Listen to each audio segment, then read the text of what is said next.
I have failed far more times than I've succeeded. You will never succeed more than you fail, because failure is a wonderful teacher. It's the only way to learn. Failure is a part of the process to becoming successful. Michael Jordan, the greatest basketball player in the world, he took 946 game-winning shots. The ball has been in his hand to take the game-winning shot with no time on the clock. He has missed over 700 times, but he has made 146. They write about when you make it. When you get through failing, all you got to do is make one. It's not always true that people who know better do better. You know the discipline that's required to get your life together. I hate my normal, but I'm afraid of change. So I stick with the devil I know. Have you ever grown up and rethought your choices? Have you ever looked back at your life in retrospect and found yourself in situations that were based on bad information, selfishness, emotionalism, pride, and now you're more mature and you wonder what you could have been had you started earlier on the right road, and you lay down at night, wonder what would have happened had I not got myself stuck? You're strong enough, and your life is worth whatever you have to go through. This dream you got, whatever you want to do, will it happen overnight? No. Will it be a struggle? Yes. Will there be times you won't know what to do? Yes, that's a part of it. Will there be times when you can't make ends meet? Yes, that's a part of it. Will you have some opposition? Will things go wrong sometimes? But somebody must have told people, oh, life is going to be real easy. If they told you that, I've got a special announcement. They lied.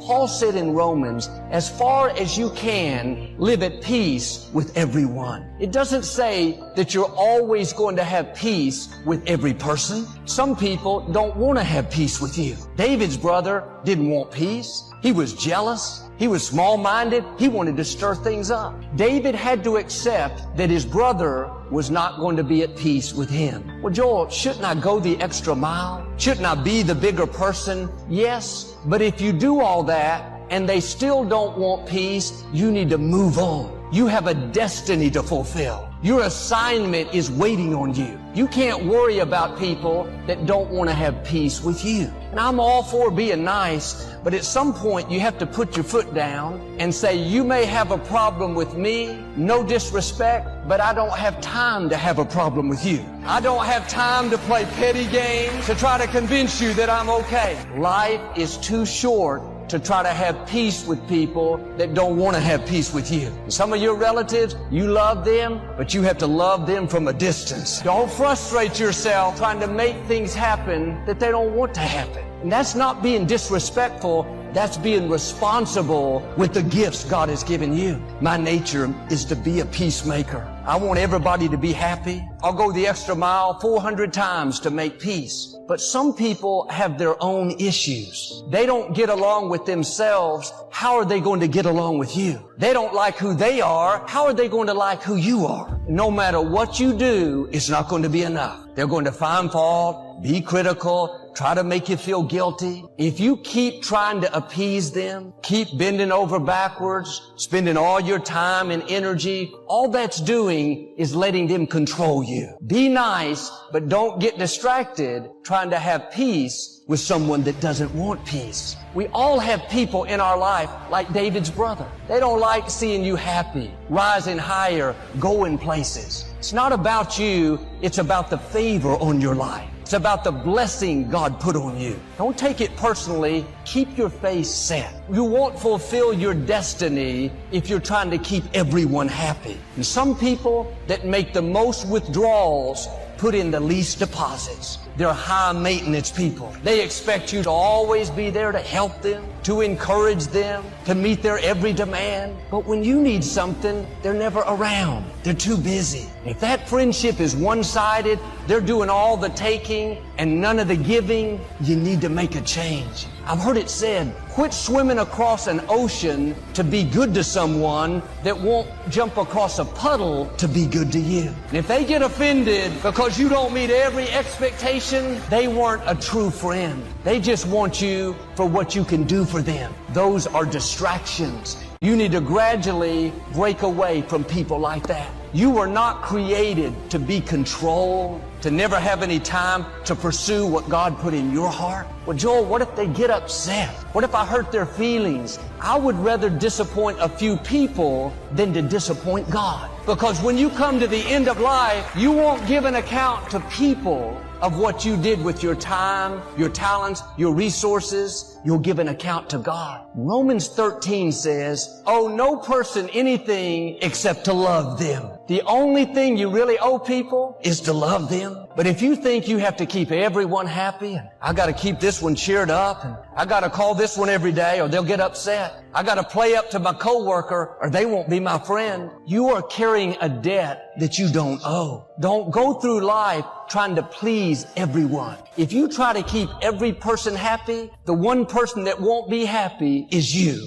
Come out from under that debt. Be nice, go the extra mile, but don't be a people pleaser. This was hard for me because I want people to like me. I'll go out of my way, do everything I can. But some people, no matter what you do, it's not going to be enough. It's very freeing when you realize you are not responsible to keep other people happy. You're responsible for your own happiness. Now, I don't mean to live selfish and only think about you, but don't take that false sense of responsibility thinking that other people's happiness depends on you. There was this couple I knew years ago. I went out of my way to be good to them. They moved to another city and I helped them move. I gave them money. I would call and check on them. If they needed anything, I was always available. But the feeling I got from them is I was never doing enough. They were never satisfied. They always had a complaint. Here I was going overboard to be kind and generous, but they were constantly finding fault, trying to make me feel guilty. I was concerned that they would get upset and they weren't going to be my friend. One day I realized what I'm telling you. They were only making withdrawals, never any deposits. I was nice, but I quit letting them control me. When I stopped, you would have thought I'd taken their firstborn child. They tried to make me feel so guilty, so ashamed, but my attitude was, I love you, but I don't owe you. If someone is controlling you, it's not their fault, it's yours. You have to put your foot down, make a change. This is your hour. You cannot reach your destiny dragging people along, trying to keep everyone happy. I know people that spend more time worried about what other people think about them than they do pursuing their own dreams and goals. And it's great to get free from addictions, free from depression, but one of the greatest freedoms is to get free from people. Because everyone has an opinion. These days, with social media, it's easier to express than ever. People will tell you what to wear and how to raise your kids and what you're doing wrong and what to drive. They're quick to tell you how to run your life. Sometimes they can't even run their own life. And it's good to take advice. It's good to listen to wise counsel, but nobody can hear what you hear on the inside. Other people may mean well, but they don't know what God put in you. They don't know the gifts, the dreams, the calling. You have to have a boldness to follow what God's put in your heart. You can't worry about what everybody else thinks. Joel, what if they get upset? What if they don't agree? If someone gets offended because you're not taking their advice, that's not your problem. If you live by the opinion of others, you will never become who you were created to be, because people will try to keep you in their box, in who they want you to be. There was this grandfather. He and his small grandson were taking a trip into town. He started off letting the grandson ride the donkey. He was walking alongside. Someone passed by and said, "Look at that selfish little boy making that old man walk." He took the boy off, put him on the ground. He got on the donkey. The boy was walking alongside. Somebody passed by and said, look at that man making that little boy walk while he rides. He picked the boy up and put him on the donkey with him. A few minutes, someone passed and said, how cruel of the two of you to place that heavy load on the donkey. By the time they got to town, the grandfather and grandson were carrying the donkey. Everybody has a right to have their opinion, and you have the right not to take it.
The crowd represents broken dreams, things that didn't work out, thoughts telling you it's never going to get better, you'll never get well, never break the addiction.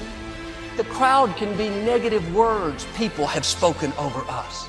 You're not that talented. You can't accomplish your dreams. If you're going to reach your potential, you have to fight through some things. You can't have a weak, give up, this is too hard spirit. You have to be more determined than what's trying to stop you. You may get knocked down, but you have to get back up again. Run! Move! You don't need this long plan. You just gotta move.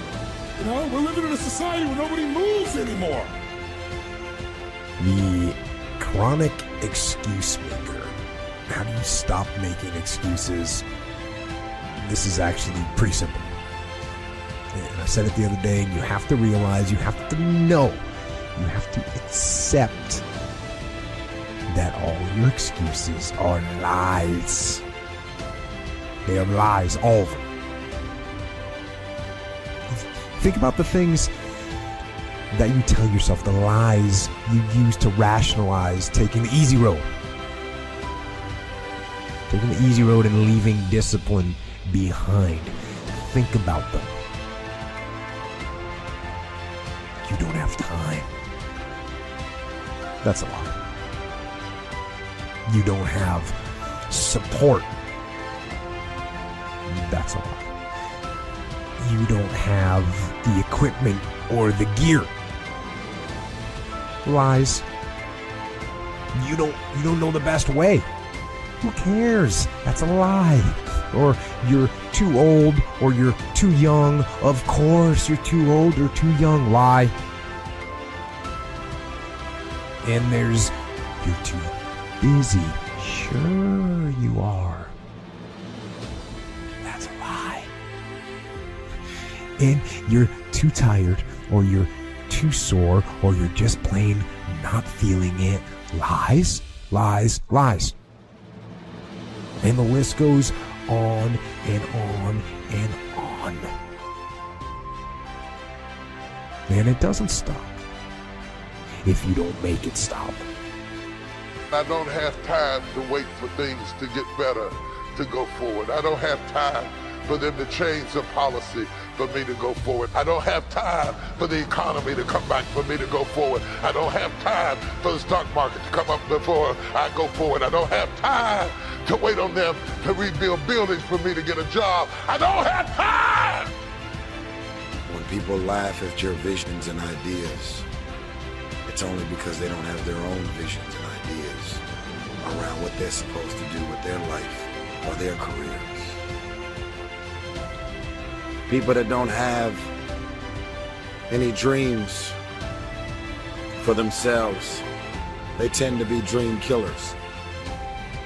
People that don't have their own visions, they become vision killers. They want nothing more than to talk you out of your own visions.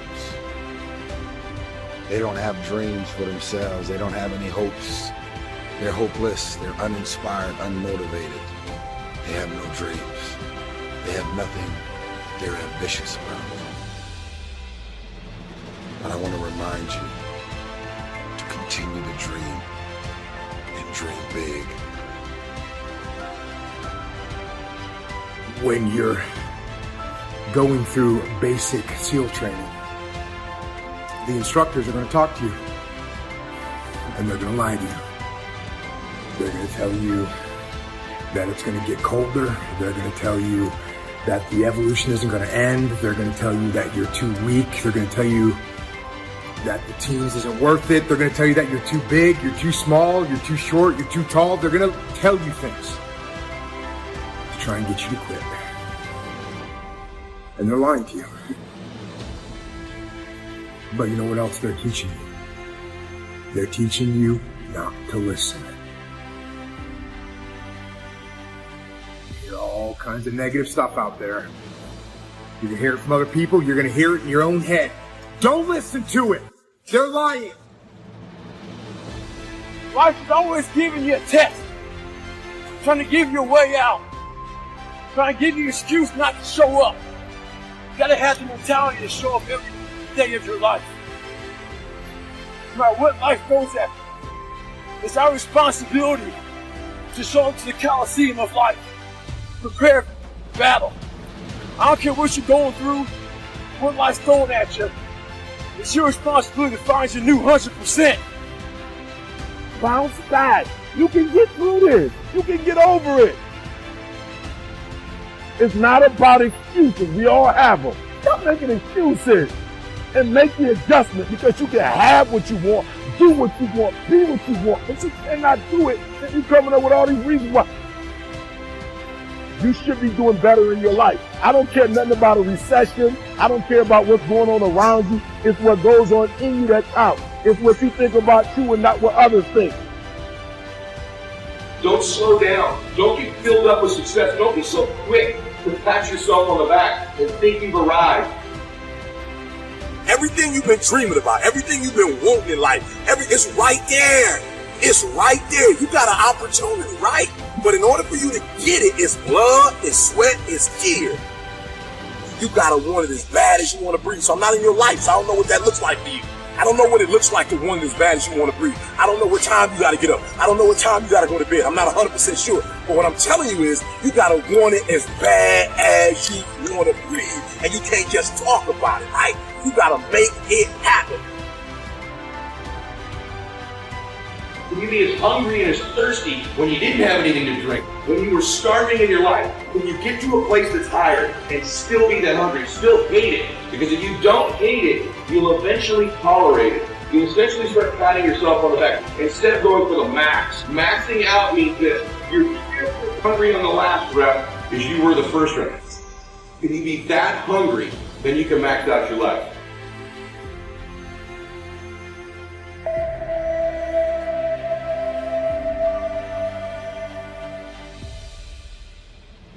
Let me give you a good philosophical phrase. All values must be won by contest. All values must be won by contest.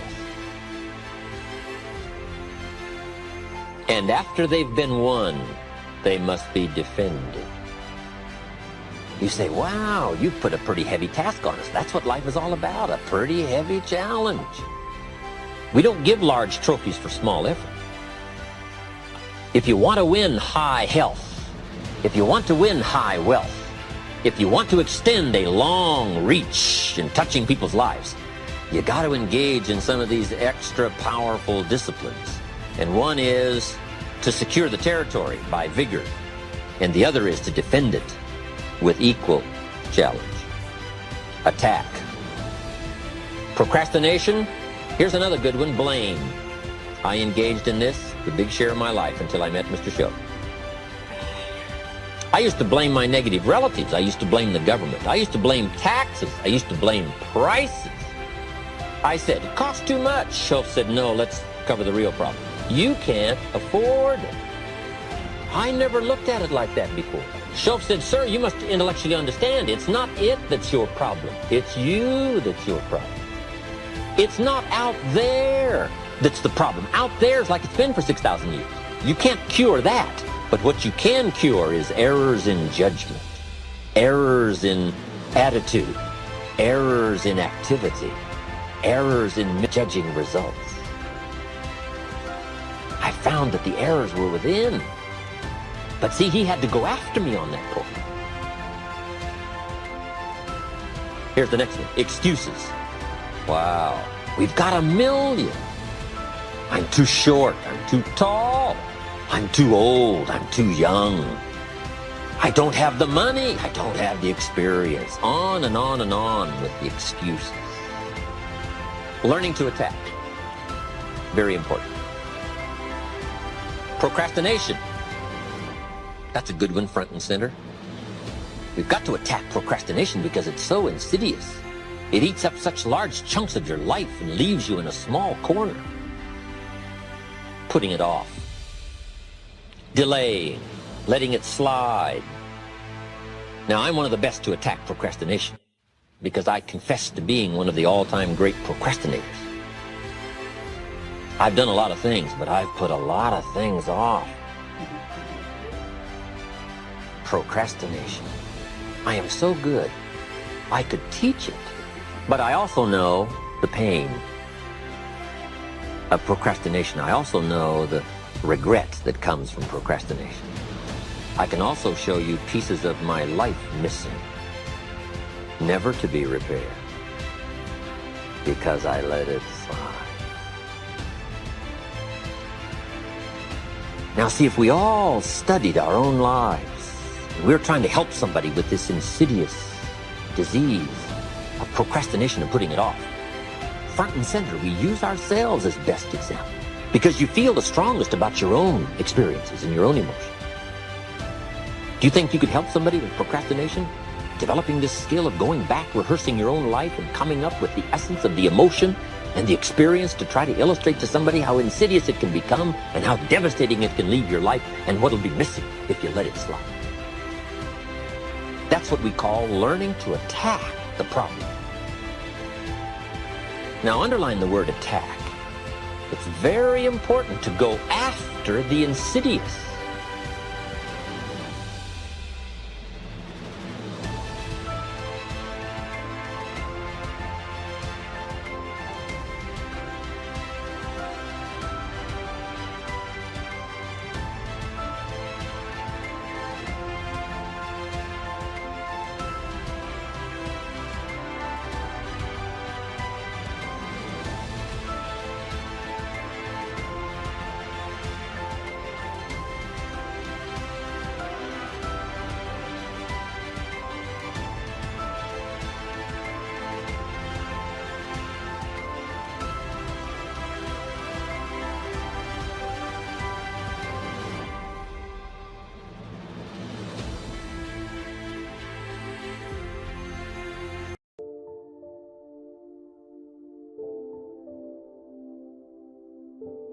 I had to begin to focus on what was the solution. That this was not the only place that I'll be able to sell those products. And as I began to challenge myself and got some help and support and some other input, I eventually did. It took longer, but it was challenging. But I did it. Repeat after me, please. No matter how bad it is, or how bad it gets, I'm going to make it. I'm going to make it.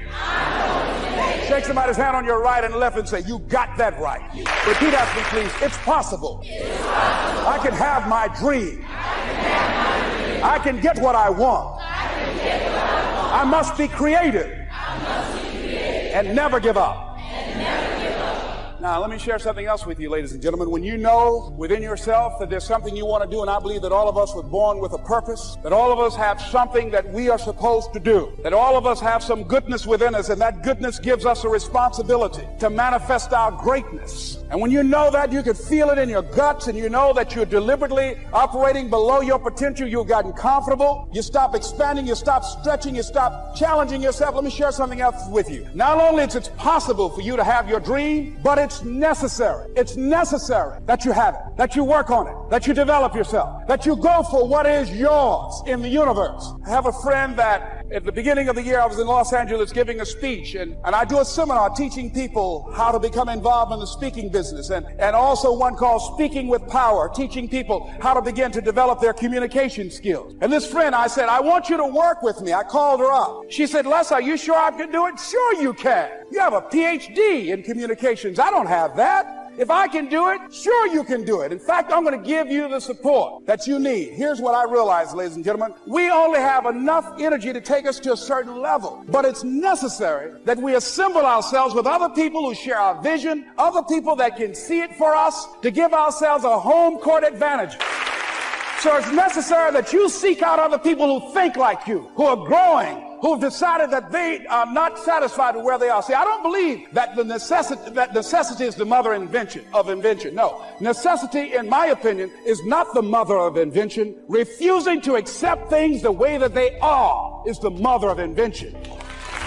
When you decide, I'm not going to settle for this, this is not going to be it for my life, I deserve more than this. See, that will start making you do some stuff. See, a lot of people go to work every day miserable, and all they do is just talk about how miserable they are, but they don't do anything about it. So I was telling her that I knew she hated her job with a passion. I said, you can do this. You got more going for you than I have going for me. And we've been going through this for years, ladies and gentlemen. She'd been to my seminar speaking for a living. She brought her husband, and that was one of the major problems that I realized that happened in her life. He couldn't see it for her. So you got to make sure that you have people in your life that can see it for you, that will encourage you. Non-affirming relationships can hurt you.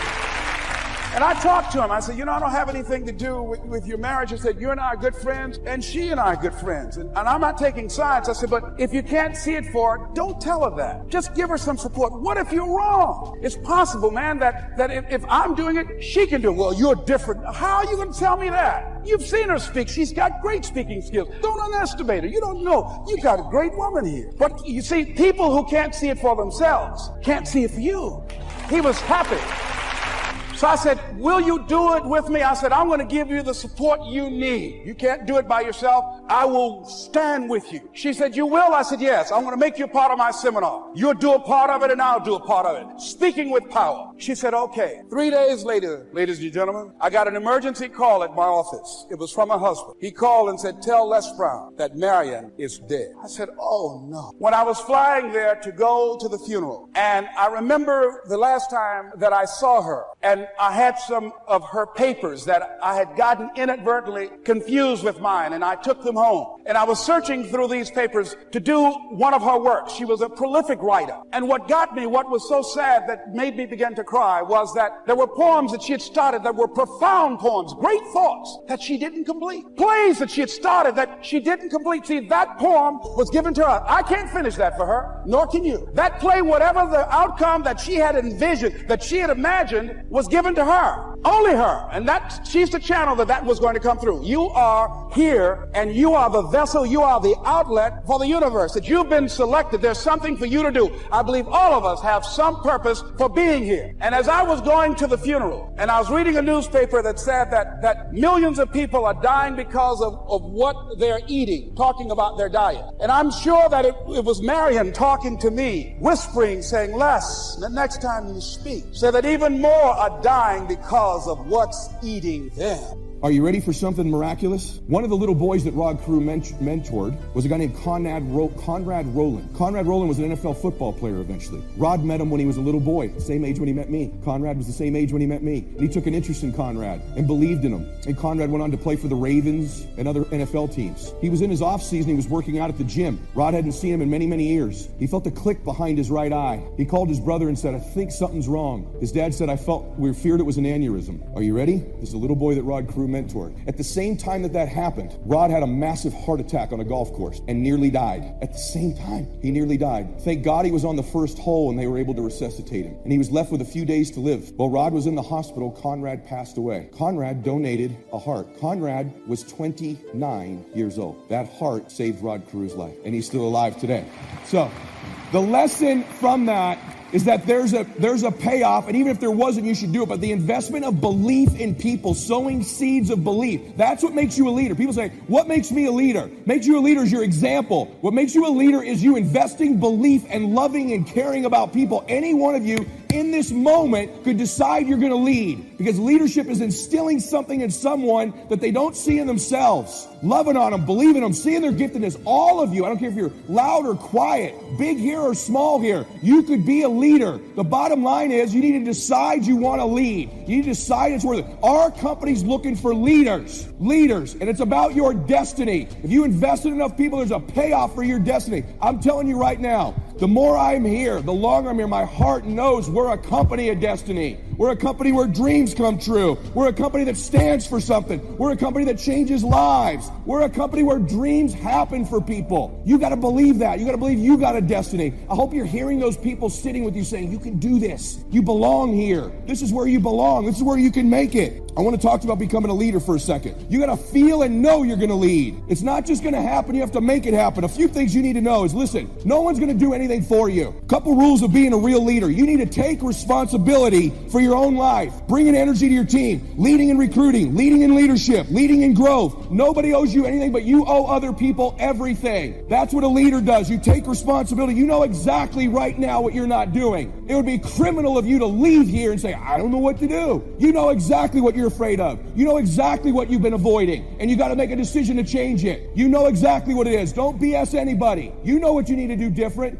You know the changes you need to make. And if you can do that, you stop kidding yourself, you can win. You can overcome your fear, overcome procrastination, whatever that is. You know exactly what it is. Number 2, you got to compete. I agree with what Monty said yesterday. You don't have to be number 1, but dadgummit, you better want to compete to be the best version of you could possibly be. Your desire and will to win is everything. I believe you win with intangibles, with emotion, with energy, with passion. And you got to bring that. You know what we're really looking for right here? We're looking for some dogs, man, some road dogs. We're looking for some people that want to get aggressive. How many road dogs we got out there? You know what I mean, right? I hear ladies go sometimes, some of the guys who, well, I don't know if I got a road dog in me. Ladies, let me tell you something. The hardest core road dogs in the world are women. Hey, ladies, here's how we know. What if someone messed with your kid at school? You know how you get? You slap the hell out of a little kid if you have to, don't you?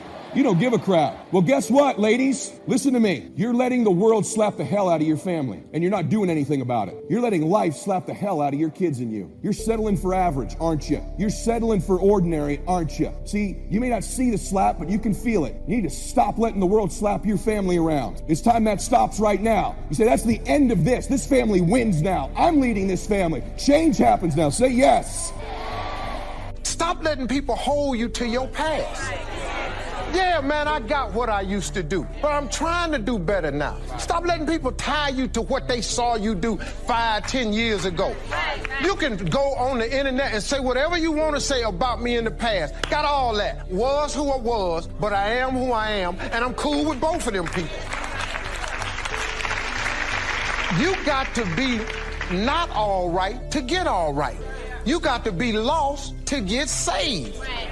You got to have been through something to know something. So please, get comfortable with that get comfortable with that part. I don't know what I'm doing on time, so I'm just going to go ahead. Okay, cool. Here we go. This is the one I really wanted to do because this one describes my life to the T.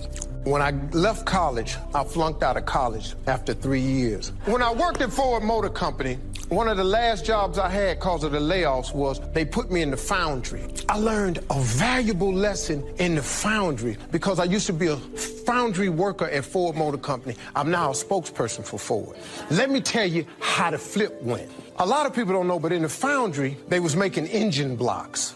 Engine blocks start with scrap metal. See, people, you think old cars just go away. No, they go to junkyards. Companies take this scrap metal and they melt the metal down. But it starts with scrap. They run it through a furnace, and when it gets in the furnace, they liquefy the metal. Then they take this metal and they pour it into a mold. This mold is the engine block. But when you pour it in there, it's just hot. It's just hot. It ain't nothing. And you think that you can't do nothing with that. But then something comes along and gets a hold of it. Something comes and gets a hold of it. It takes this hot piece of mess that was scrap. It lifts it. It dips it. It cools it. It refinishes it. It hardens it. And then it puts it on a conveyor belt. When it come out the conveyor belt, my job was to hit it with a sludge hammer and knock the loose flashing out. That's empty, extra metal on it. And then you have an engine block. The basic of any engine is the block. You got a cracked block, you can throw that engine away. It don't work. But the block starts from scrap metal. This really how God do it, though. See, God takes scrap. All engine blocks is scrap. He takes scrap.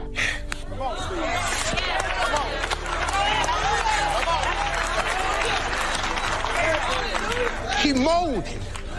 He pour into it. Then it come out, he cool it, he shape, and he start putting stuff on it. He start attaching pieces to it. He put a manifold on it. He put the rocker arm on it. He put the exhaust on it. He put spark plugs on it. He put a carburetor on it. He put a fan belt, water pump, and he take it and he put it in a car. But all of it started when it was a piece of scrap metal, man. We cannot do as Christians is just cause we the car now. You can't look at the dude that's in the furnace that's just wet liquid. That's a hot mess. You can't look back at the scrap pile and go, they just scraps, man. Because what you don't understand is you got to have that scrap so you can make a block, so God can put stuff on it. So when you put it on it, you can be a car one day. I just want everybody to let everybody be a block, man. Let them be a hot mess in a furnace. Let them be a scrap, man. You ain't got nothing to do with that. That's God right there, man. That's all I'm trying to say. That's all. You got to get ready mentally. And this is where Shof went to work on me, to be ready mentally, to develop the philosophy and also be able to defend your virtues and your value. Let's go through it. You need a good library. Shof got me started on my library. Here's one of the books he recommended. Think and Grow Rich by Napoleon Hill. Think and Grow Rich. Shof said to me, doesn't that book and title intrigue you? Think and Grow Rich. Don't you have to read that book? Think and Grow Rich. I said, yes, sir. By Napoleon Hill. I went and found that book in a used bookstore. That's where I had to start. In a used bookstore. I paid less than 50 cents for it. I've still got it. It's one of the rare hardback covers. Think and Grow Rich by Napoleon Hill. Wow, Shof was right. Get a library started. It'll change your life. Any home over $200,000 has got a library. Why do you suppose that is? Wouldn't that make you curious? How come every home over $200,000 has got a library? Does that tell you something? Does that educate you at all? You say, well, I can't afford a $200,000 home. It doesn't matter what size home. Take your present apartment, clean out a closet, call it your library, and start acting intelligent. And start this process like I did. Start developing a library. Here's what your library needs to show: that you're a serious student of health and life, spirituality, culture, uniqueness, sophistication, economics, prosperity, productivity, sales, management, skills, values of all kinds. Let your library show you're a serious student. Don't be casual in learning. Don't be lazy in learning. Information is the key. Okay? Learning is the beginning of wealth. Learning is the beginning of health. Learning is the beginning of prosperity. Learning is the beginning of democracy, the beginning of freedom. All values, all virtues start with the learning process. So don't be lazy in learning. Don't be lazy in gathering the library that'll teach you and instruct you. And I got that book, Think and Grow Rich. Some of the ideas in that book inspired me no end, helped me to change my life. Now, it's got some weird stuff in it. It's got some weird stuff. Napoleon was weird, so you gotta separate out a little of this weird stuff. But you can do that. You can separate out the weird stuff, okay? Unless you're weird, just do the weird stuff. Anyway, remember, don't be a follower, be a student. That's the key to all books. Don't be a follower, be a student. Another book he recommended, Help Me Become Financially Independent. We're going to cover that before we finish this afternoon. The book was entitled The Richest Man in Babylon. The Richest Man in Babylon by George Clason, C-L-A-S-O-N. This little book, The Richest Man in Babylon, I use it as a textbook, teaching teenagers how to be rich by 40, living in America. 35 if you're extra bright, much sooner if you find a unique opportunity. I got rich by the time I was 31, didn't wait till 35. You find a unique opportunity. So we'll get into that after we come back from our next break. Richest Man in Babylon. Get your library started. Here are some key sections to put in your library called mental food. In fact, we call it food for thought. It's so important to nourish the mind, not just the body, but nourish the mind. Key phrase. Now it needs to be well balanced. You can't live on mental candy. Somebody says, well, I just read this positive stuff. That's too second grade. You've got to get out of second grade. You can't just be inspired. You've got to be taught. You can't just be inspired. You've got to be educated. Here's a good book. It's called How to Read a Book. Good title. How to Read a Book by Mortimer Adler. In this book, How to Read a Book, Mortimer, is the chief editor of the new Encyclopedia Britannica. A good set of books, right, to have in your library. The Encyclopedia Britannica, chief editor, Mortimer Adler. He's in his 80s. He's still active, still writing books. I've got several of his books. The 6 Great Ideas, a lot of books. Mortimer Adler. But he wrote this book, How to Read a Book. Now, in this book, How to Read a Book, not only does he give you some good suggestions on how to get the most out of a book. It's one thing to read it. It's another thing to get the best out of it. He'll give you some techniques on how to get the best out of a book. It's very good. But here's what's also in his book, How to Read a Book. A list of what he calls the best writings ever written. The best writings ever written. I've used it as a centerpiece for my library. So I'm just asking you, take a look. If it suits you, fine. If it doesn't suit you, hey, keep looking till you find something to suit you. But well balanced. Let me give you some of that balance. Number 1, history. We've all got to have a sense of history. American history, national history, international history. family history, political history. We all need a sense of history. Shortest history lesson. Opportunity mixed with difficulty. No matter how far back you go, 1,000 years ago, 2,000 years ago, 3,000, 4,000 years ago, I'm telling you, it all reads the same. Once you understand the thread that it isn't going to change, then what's going to change for my life? Answer, looks like I'm going to have to change. History helps us to understand how it is, what there is to work with, seed, soil, sunshine, rain, and what human beings have done with it in the past, and how many of them have, like I did by age 25, they have messed up. That's what history's for. Be a good student of history. Here's a good book, Lessons of History by Durand. Lessons of History by Durand. This little book is only 100 pages, but I'm telling you, it's so well written, you'll be intrigued, as I was. This little book, Lessons of History by Durand. Next is philosophy. Durand also wrote a good book on philosophy. The Story of Philosophy. It's got a good rundown of the key philosophers of the last several hundred years, what they taught and some of the lives they lived. You might find it a little difficult, but hey, you can't just read the easy stuff. Key phrase to add here in parentheses, don't just read the easy stuff. You won't grow. You won't change. You won't develop. Tackle the more difficult stuff. Next, novels. Novels are good. Sometimes an intriguing story keeps our attention so that the author can weave in the philosophy he or she is trying to get across. Ayn Rand was probably better at that than anybody else I could possibly think of. Atlas Shrugged, some of those towering novels. The novel kept us intrigued, but guess what she was doing all the time? Feeding us her philosophy, feeding us her philosophy. Now, whether you agreed with her philosophy or not, you had to admit she was really good at getting it out there, weaving it through the story, in the dialogue and in the speeches and in the text. Novels are good. Now, here's a little personal advice. Skip the trash. Somebody says, well, sometimes you can find something valuable in a trashy novel. I wouldn't go through it to find it. You can find a crust of bread in a garbage can, but I wouldn't go through it. Number one, you don't need the reputation.